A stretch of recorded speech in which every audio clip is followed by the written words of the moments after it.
Today we're going to be talking about another project that's currently funding on Kickstarter.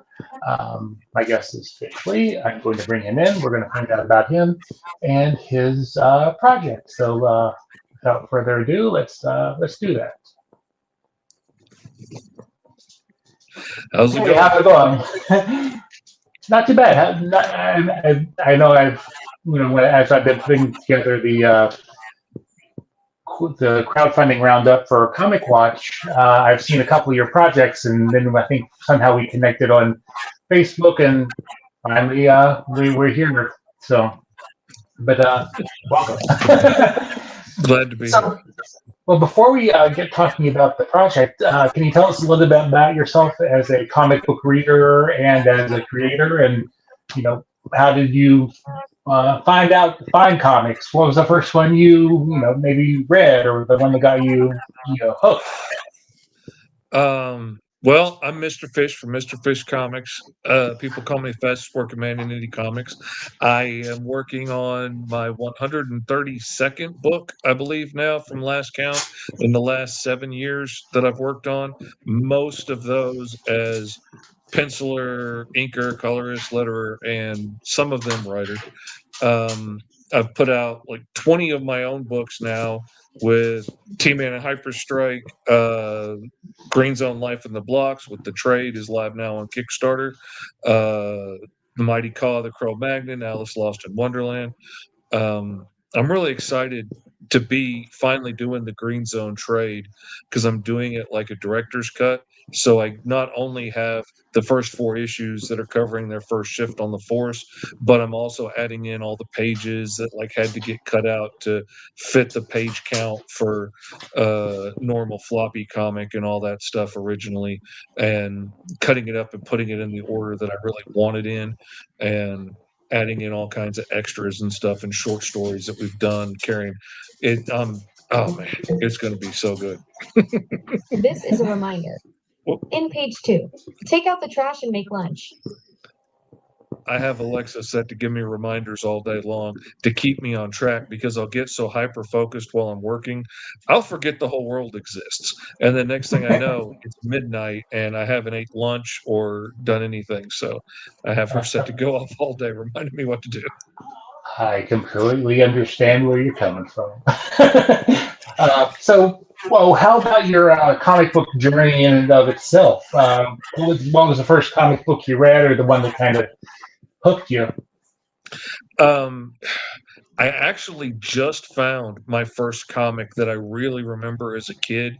It took me forever because comics were always around when I was a kid. My brother was like 8 years older than me, so he had comics laying around, and it was just second nature when I was a little kid. If we were good at the store or good at the doctor, we'd get one of those like packs of comics that had a bunch of back issues sealed in plastic, and you get like 4 or 5 issues in there. And the first one that I had before I could read was an issue of Hulk, and it had the Hulk on the cover in this giant metal hand, and I couldn't read, so I didn't even know what the name of the bad guy was in the book or anything. It had lost the cover long before then, before I could read, and I think I lost the whole book before I learned how to read. But I realized there's only like 12 issues a year, so I looked back through the covers and I found it, and that was my holy grail when we go to Comic Cons. I'd be looking through the back issue bins till I found it, and I finally found it like last year at a con. But yeah, man, they were just always there. I fell in love with Spider-Man and stuff real early, and then when I was real little, like Spidey and His Amazing Friends and all that stuff was on TV all the time, and Super Friends and all of that stuff. So I was just steeped in it. But the thing that really got me, the thing that sealed my fate, was the first episode of Scooby Doo and Scrappy Doo. And in that first episode, they save a comic book creator from his creation come to life. And when little Fishy sitting on the floor watching Saturday morning cartoons in his underwear eating cereal saw that you could make a living and have an office and get paid to draw superheroes, that was it. I was done for. That was what I was doing with my life. And everything has pretty much been aiming towards that ever since. And it only took me till like 45 to actually start doing it for a living. So, what? Say, you said it took you to 45. So, what was your journey as a creator like? How did you, develop yourself and kind of hone your trade? I I always wanted to work in comics, and I I was there when like the Ninja Turtles hit as this weird little indie comic book, and I picked that up before the cartoon came out and fell in love with it, and that just opened my eyes to this whole world of like indie comics, and they were all black and white on newsprint. So I spent like most of my life studying halftones and zipatone and all this stuff and how to do really good grayscale because I wanted to work in indie comics. I realized like by middle school, high school, lots of people wanted to grow up to draw Spider-Man and Batman. And I was like, you can have it. I want to tell my own stories. So I wanted to work in indie comics where all the weird stuff happens.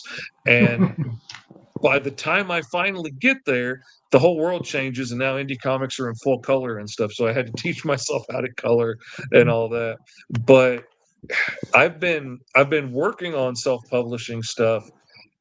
I tried self-publishing my first comic when I was 21, and unfortunately, I was 21 and I was trying to show everybody how grown up I was and how adult I was. So I packed this little ash can comic full of as much profanity and obscenities and nastiness and vulgarness and graphic violence and intestines and stuff as I possibly could. And for some reason, every comic book shop that I showed it to demanded that it be wrapped in brown paper so nobody could see the cover and sealed in plastic so nobody could flip through it. And then it had to be in the back room where you have to show ID to get back to it. And then they wanted like 85% of the cover price to hold it on consignment. I couldn't afford to print that and do that. That wasn't going to get me anywhere. Now, I'm very glad that comic book isn't out there with my name on it all over your short boxes around the world. I'm very glad that didn't get out back then. Um, I realized as I grew up a little bit, that's not necessarily the way grown-ups talk and act, but, I thought it was as, a 21-year-old trying to prove himself. And, but I spent my whole life working on these stories, honing my skills, drawing pages. I've done a lot of little like indie ashcan comics and stuff that we would like say publish through a local church or something for programs that we were doing there and give out as free gifts or coloring books and stuff for kids. But and I made my living for a long time doing all kinds of other art things, designing logos, painting murals, doing signs and t-shirts and stuff like that. Um, but always looking and hoping for that chance to break through and get into comics. And then, you have kids and you get busy and things start happening. And then you get hit with a crippling neurological disorder that puts you in a wheelchair for 15 years and you can't walk, talk, or see for most of that time, like happens to most people.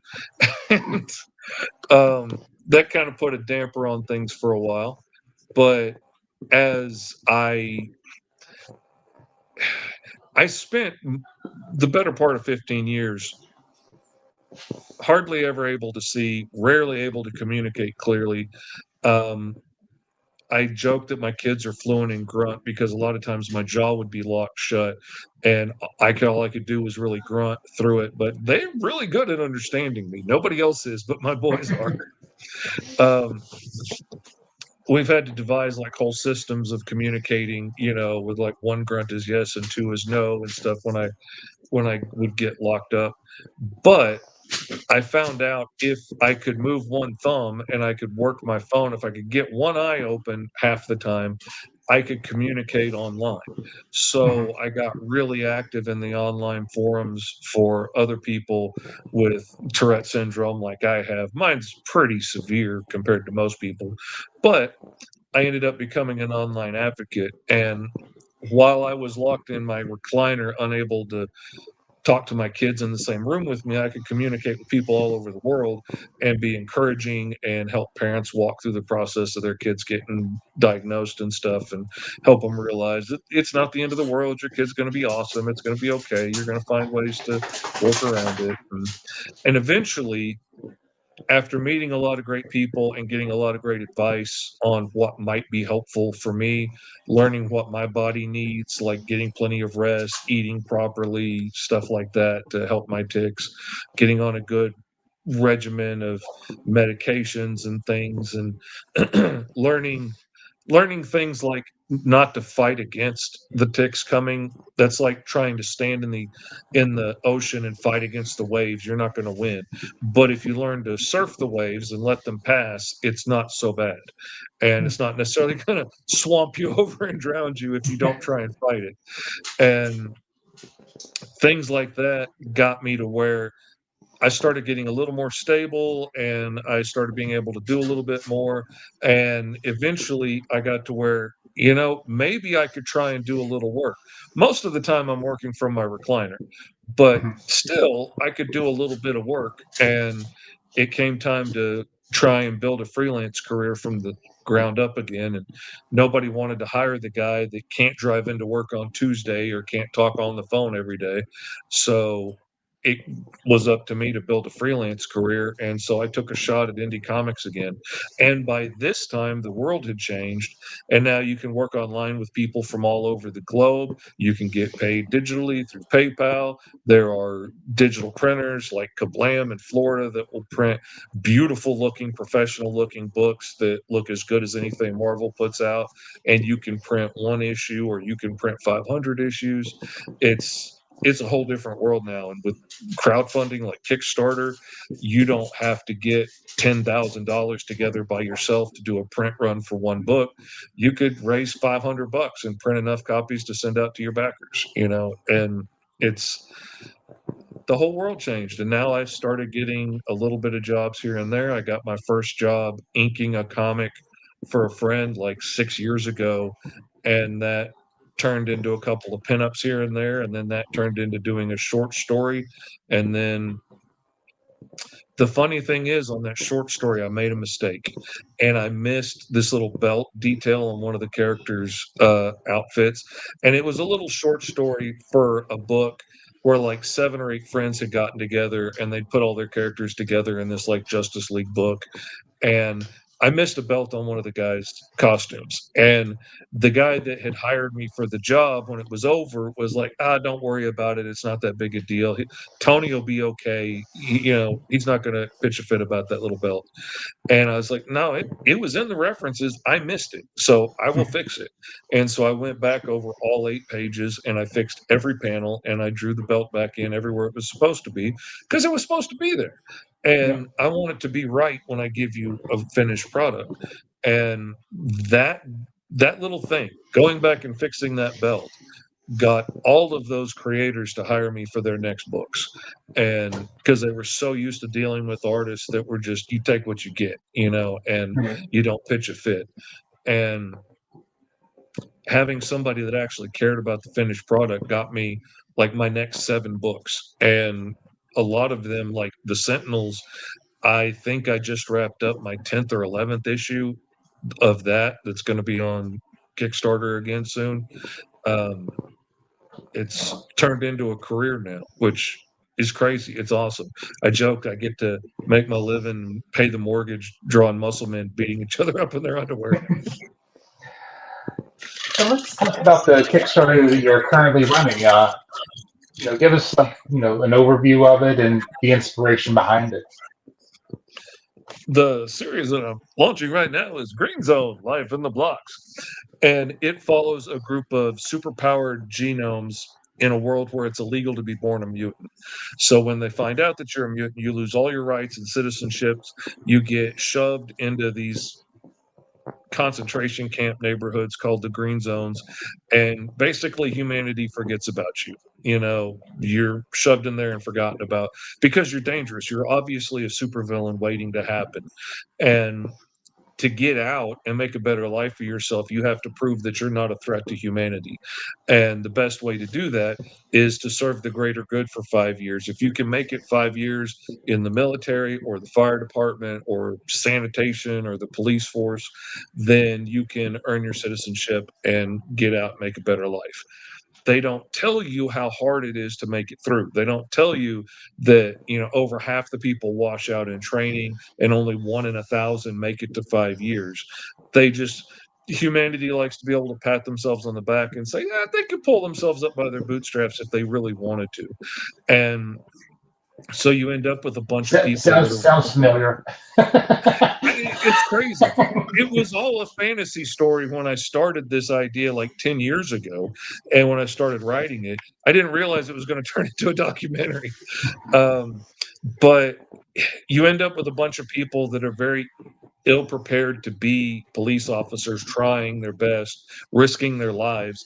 And they're risking their lives against like gangs of mutants that can explode and throw fireballs and stuff. You're risking your life against humans that look at you at best as a mall cop or at worst as a monster trying to kill them.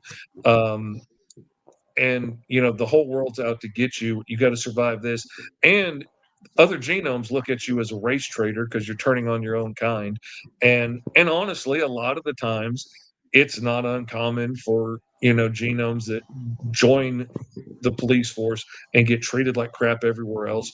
Sometimes they come back to the blocks and just push people around and beat people up because they're angry and they want to take it out on somebody. It's not a great system. It's a corrupt system and it doesn't work well. There's a lot of gangsters and stuff trying to sneak people onto the force, so they've got inside guys working for them. It's brutal. It's a no-win situation. And it's really about people like Virgil, who he is an 8 foot tall lizard monster looking guy. He looks absolutely terrifying. He could not be a sweeter, more innocent, nice guy. He doesn't want to fight. He's not dangerous. All he wants to do is get out of the blocks and open a bookstore and hide in the back reading books, pretending he's anything else but a scary monster. But he can't do that unless he risks his life first. And there's nothing he hates more than the cops except living in the blocks. And everybody hates him there. Even other genomes hate him because he's scary looking. And you're the reason that humans hate us. It's because of people like you.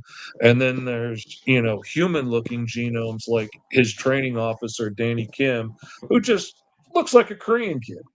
And if it wasn't for the green stripes marking him on his uniform like the rest of them, you wouldn't even know he was a genome.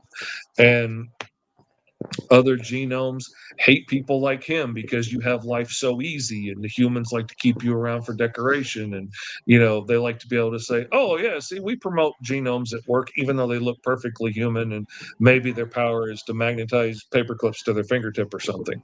But oh yeah, we like genomes, we like to keep them around for decoration. Some of my best friends are gnomes. You don't want to let them into your house, but they're nice for decoration on the front yard. Like that's why the other genomes call these guys lawn gnomes, because the humans like to keep them around for decoration. And it's a tough world. You've got self-hating genomes that are looking down at everybody else, and if you just quit acting like monsters, humans will quit treating me like a monster. And all this stuff comes from my life and my experiences, and things like living in the world of people with Tourette syndrome. There are people with really severe cases like me that were in wheelchairs for years, or need, you know, dogs to help walk them around and help them survive in life. I've had friends that have died at 30 from hitting themselves so much and just beating their bodies to a pulp. And then there's other people that sniff and rub their nose a lot. And there can be a rift between those groups a lot of times. And it's because of you people over here on this side that have more severe Tourette's that are the reason people make fun of my kid, and people with severe Tourette's that are in wheelchairs saying, hey, what are you complaining about just because you sniff a lot? Like, you're not dealing with the same kind of problems I am. And I incorporated a lot of that pain and animosity and problems into the story. And now seeing other people come back and say, oh, you mean, these people, these are black people is what you mean, or oh, these are immigrants, or oh, these are trans people, or whatever you identify as, your community, being able to see yourself in this story at first was very encouraging to me. And it meant a lot that my story was resonating with a lot of people. The further it goes, the amount of people that resonate with these stories honestly kind of breaks my heart now. I wish as many people didn't recognize the kind of stuff that they have to deal with in this book as do recognize it. But still, I'm glad it's touching people. It's really blown me away now that we're doing the trade. I have been really humbled by the people that have messaged me and told me how much the story meant to them and how excited they are to get the trade. And like, I've had people message me and we end up talking all night long just because they're so excited about the characters and what they saw in the book, and the way Danny's mom reacted when she saw Virgil for the first time, and all these things that really struck them on a deep personal level. And that's been humbling. But then also to have some of those people come along and invest $200, $500, $600 into the campaign just because they believe in it and they want to see it come to fruition, that's moving in a way I can't even put words to. This all starts out as a crazy idea in your head. Like, I literally woke up from a dream where I saw parts of this story as it was like playing out like the Netflix version of the story or something. And I woke up trying to remember as much of that dream as I could. And then I started filling in the blanks for, well, if that's the case, then this would probably be true. And if that's true, then this would happen. And the next thing you know, there was a whole world and characters laid out.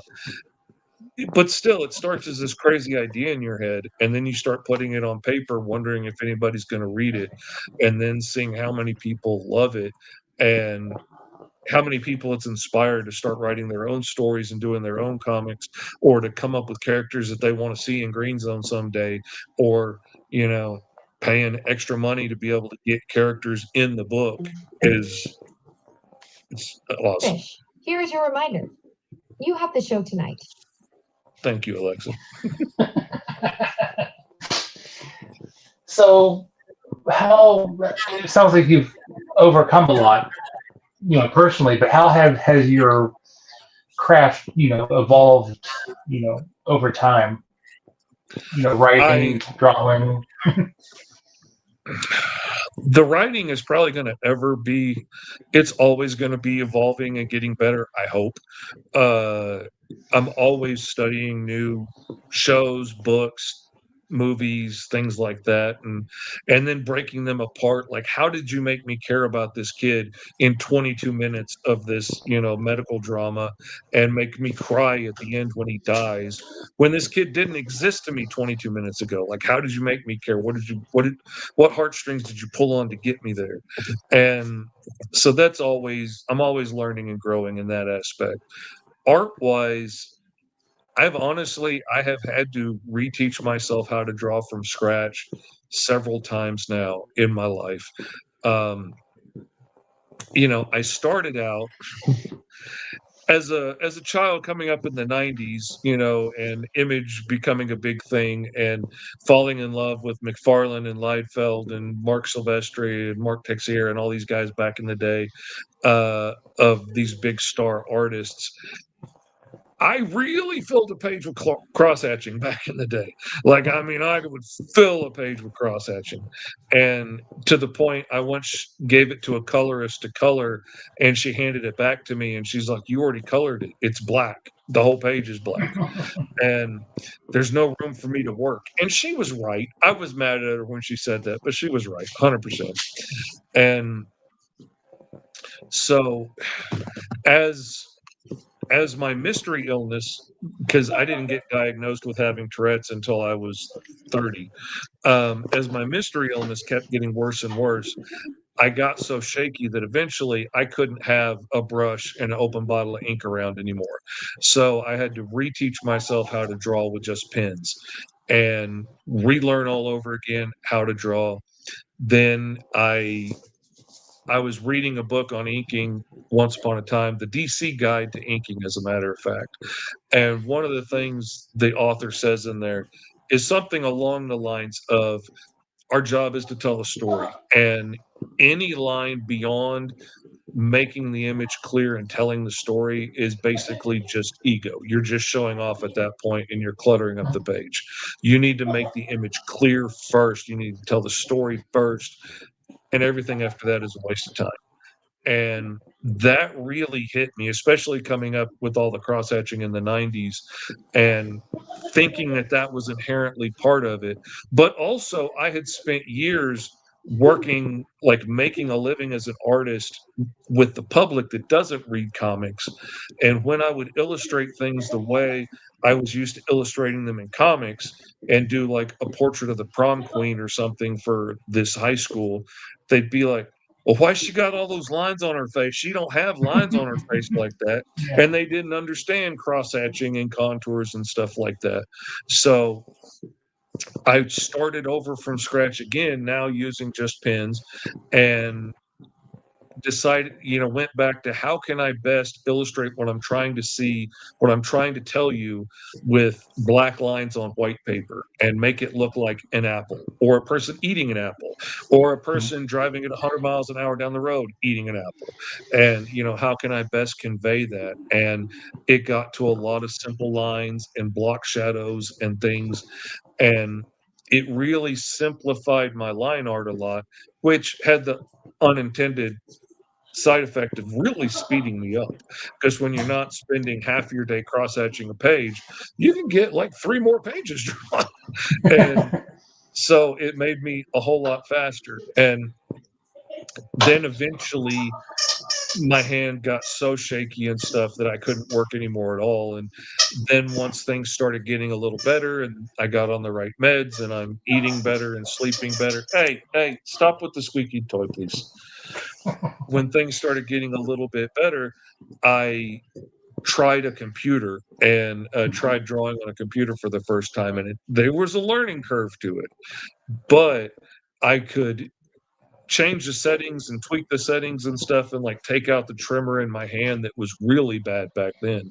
And like being able to adjust those settings let me go from being able to, like, my hand was steady enough to draw by hand for like an hour a day if I'm lucky, to I could work 6 hours or 8 hours. Now I'm doing a lot better and I have those settings way lower than they used to be.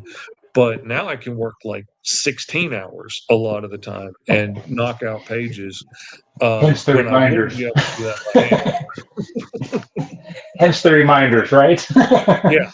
If I don't have those reminders set to go off all day, I will flat lose what I'm doing. My wife one day was like, she's getting ready for work, and before she gets in the shower, she's like, "Don't forget, you got to take the van in to get an oil change." She's like, "I will as soon as I get done with this page." And then she's dressed for work, and she's, "Don't forget to get the oil change, babe. As soon as I get done with this page, I'm going to do it." Did you get the oil change? And I'm like, babe, as soon as I finish this page, and I look over and she's got her bag on her shoulder, she's got food from McDonald's in her hand, and it's like 9 o'clock at night and she's home from work. And I just lost the whole day. I was like 8 pages down the road, but I got hyper focused on what I was doing and the whole day went by. And I was like, oh man, that's why I got to pee so bad. Like I had drank, I had ate, I hadn't done nothing.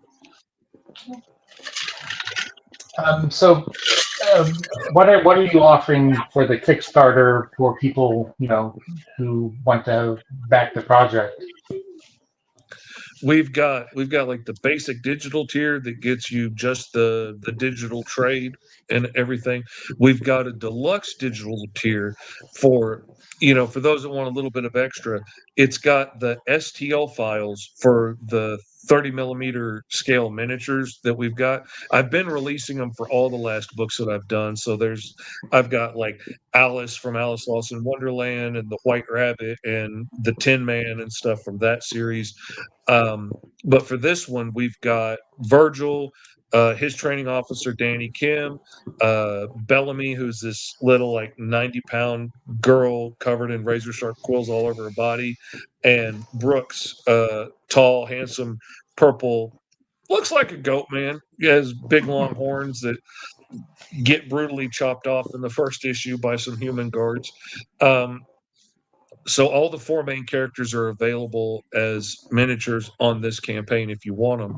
And the deluxe digital tier gets you the STL files for those. So if you have a 3D printer at home or access to one at your public library or a makerspace or your buddy has one, you can get the digital files and print your own versions of the minis. You can print them at 600 scale and make them full size if you wanted to. Have fun. And from that tier up, all the stretch goals that get unlocked as we hit further stretch goals, you'll get the digital files for all those too. So there's also higher tiers if you want to get the actual resin printed 3D minis of all the figures that you can paint at home. And it comes with like a t-shirt and a sketch card and stuff. If you get that tier, then when we get to $5,000, it unlocks the police cruiser, which is a very specific, like overbuilt Humvee looking police cruiser. Because when anybody you pull over might be able to shoot lasers out of their elbows or something, everything has to be overbuilt. So the police cars are overbuilt like tanks. All the buildings are heavy, thick concrete buildings. The fire trucks look like assault vehicles. So as the campaign goes on with the stretch goals, the police cruiser gets unlocked, the big armored bus that brings them into work gets unlocked, the fire truck gets unlocked, even the dinky little truckster vehicle that they have to drive Virgil around in because he's too big to fit in the police cruisers. And Howie, that works in the garage, doesn't want him tearing up the upholstery with his horns. So he sticks him in this little truck and makes him have to ride around in the back. And it's very embarrassing and it's very humiliating. Not the kind of thing a giant like me has had to experience time and time again. No, it's completely imaginary. So that gets unlocked. I'm really hoping we get to that one because I want this model 3D printed at my desk that has Virgil in the back of the little truckster driving around because it's really cute. But all those get unlocked if you get the higher tiers, or if you add on the 3D minis to your order as an add-on, then you'll get all that stuff as a physical print when it gets unlocked. Or if you get the digital tier, you'll get that as a digital reward, so you can take it down to the library and get it printed if you want. And so, how has this Kickstarter experience compared to other ones, and what have you learned from previous ones that you've, applied to, future ones? I have learned a lot. I wish I was better at applying it. I really wish I was better at applying. I know as a fact, I could teach classes on how important it is to do the pre-launch campaign and to really get attention ramped up beforehand and get people excited. This is a reminder. Check messages, post to social media. I will do that after this. I have learned from history how important it is to do that pre-launch, get the word out, get everybody excited about the book, get them to sign up to the pre-launch page and get them following it for the launch. And then I forget to do that as much. I'll have great plans. I will think, I should sit down and film videos all day and edit those videos and schedule them to go out, every day for the 2 months before the campaign. And then next thing you know, it's like 2 weeks before the campaign, and I'm still struggling. I'm still scrambling to get the campaign put together, and I'm hollering at my friends to give it a shout out for me to help get the word out. I wish I followed what I knew to do better on that aspect. I have kind of honed down how I design my pages to a fine craft now. I'm always looking at other people's campaigns and I'm always looking for better ways to do it.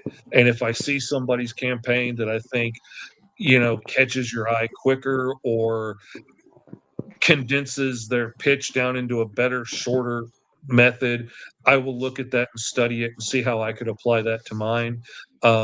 You know, I will use GIFs for titles and stuff so that they're moving and kind of catch your eye, because I picked that up from somebody else's campaign that I saw and I was like, oh, that's cool. I want to use that. But I'm always honing that down. But I've got it down to a pretty good template now, and I get a lot of compliments on the way my page looks now.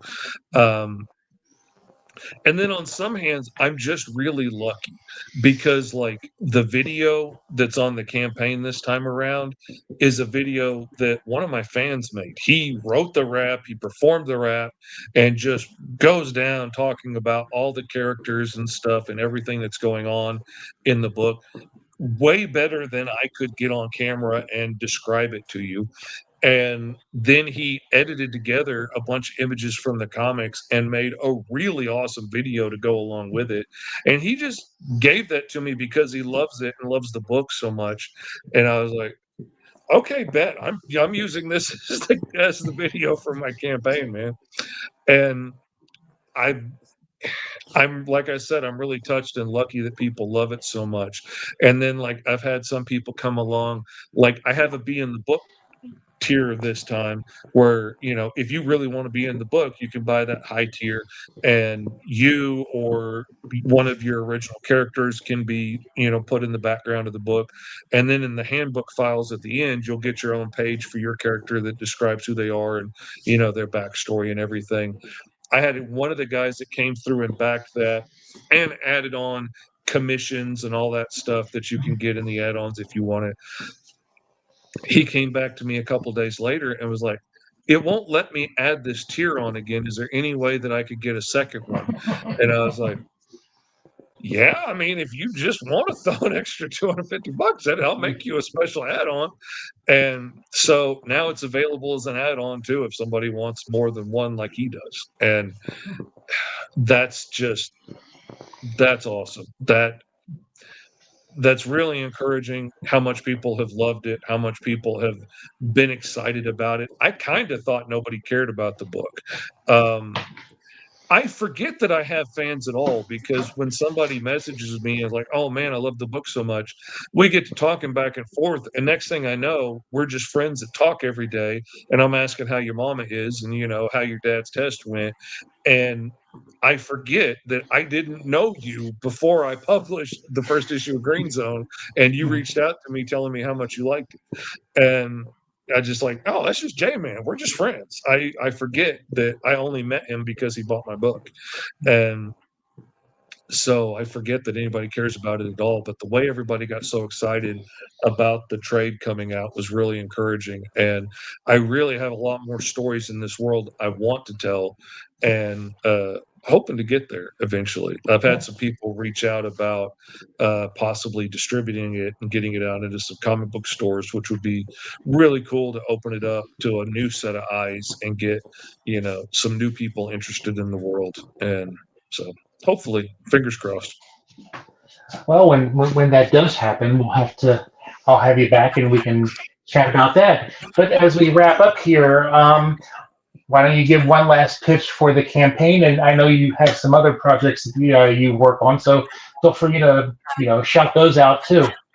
Yeah. Again, Green Zone Life in the Blocks. It's basically, when 5 years on the force is the only thing standing between you and citizenship, what would you be willing to do to get it? And it follows a group of illegal genomes as they're fighting their way through mutant gangs and a world that hates them, and humans that look at them as mall cops and monsters, and other genomes that look at them as race traders, trying to claw their way out of the green zones to get their citizenship and make a better life for themselves. If they can survive 5 years on the force, they can get their green card and move out and make a better life. Doesn't mean it's going to be easy, but they can get out and try and do better for themselves. Halfway through the first shift, the police station gets attacked by one of the local gangs and blown up. It's a hard life out there, and it's really touch and go on who's going to survive and who's going to die throughout the book. And it's honestly one of the things I love most about doing my own indie comic is I can kill anybody if I want to. Like, I mean, I can kill off the main character in the next issue if I want, and corporate's not going to stop me because they need to sell T-shirts and lunchboxes, because they got a whole line of toys coming out next year of Spider-Man, and I can't have him die. I can do whatever I want, and so life and death becomes a much bigger thing. When you see somebody lying on the ground at the end of issue 3, they may not survive through issue 4. You don't know, because I love that about this. And there's enough characters in the world. I can do what I want. I can shuffle it around and bring somebody else up for you to love just as much as you love that guy. And But where can people find you and your other projects on social media? Yeah, I am Mr. Fish Comics on all social media. Sometimes there's a dot between Mr. and comics, but it's Mr. Fish Comics everywhere: TikTok, YouTube, Facebook, the whole 9 yards. And go MrFish.com, GOMRFISH.com. Will take you directly to whatever I'm working on now. So right now, that's the Green Zone trade. It'll take you there. And once the Green Zone trade is out and delivered to everybody, and late pledges are closed, then it'll take you to the pre-launch page for my next Kickstarter, which will be Alice Lost in Wonderland issue 4, which I'm really excited about. We're going to get to the end of the first 6-issue arc this year and have it out. So that's really exciting.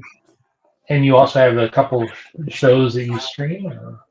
Oh, yeah. I am on the 5-Star Feed, which streams every Wednesday night at 5 p.m. Eastern Standard Time. You can follow it on YouTube at the 5-Star Feed, or you can see it on my YouTube page as well. It's on Facebook and stuff also. And I do a Wednesday art stream, Roll for Hero. And on that one, me and Esteban Carrero from Ultra Comics get together, and we roll up a bunch of random prompts each week and get random powers and limitations and motivations. And we take that and we design and draw brand new characters on the spot on the stream each week. And the fans on that show are amazing. Those guys will hang out for 3 hours, tossing out amazing ideas, cheering us on. They're sending in drawings, and they'll tag their drawings, hashtag Roll for Heroes, so that we can find them, and then we share their art on the show. And some of these dudes are prolific. Like me and Esteban draw one character each time for these prompts each week. And that inspires us, and we come up with whole new ideas for new comic books we want to do, but we can't go chasing all those squirrels in all those directions, or we'll never get anything done. But some of these guys that watch and hang out in the comments with us will draw 5 characters or 10 characters and post them. And it's amazing to go through all of this artwork and see all the awesome stuff people are doing. And just the fact that they want to hang out with us for hours and watch us draw and hang out and talk, and they will be fighting in the comments before the show starts to see who gets the first comment and stuff. It's the best group of people you could hope for. Like, they helped make the launch a really awesome thing for Green Zone, because we decided to launch it on the show a couple weeks ago, and they made that launch an amazing thing, and I really appreciate everybody out there. Well, I want to thank you for taking time out of your day to chat here, and best of luck as the campaign continues, and we'll continue to follow it over on Comic Watch and our weekly roundup. And would love to chat with you again when you have something new to do. Absolutely, man. I'm always happy to talk comic books. It's getting me to shut up about comic books that's the trick. All right. Well, enjoy the rest of your day, and take care of your reminders, and have a good one. You too, man. Thanks a lot.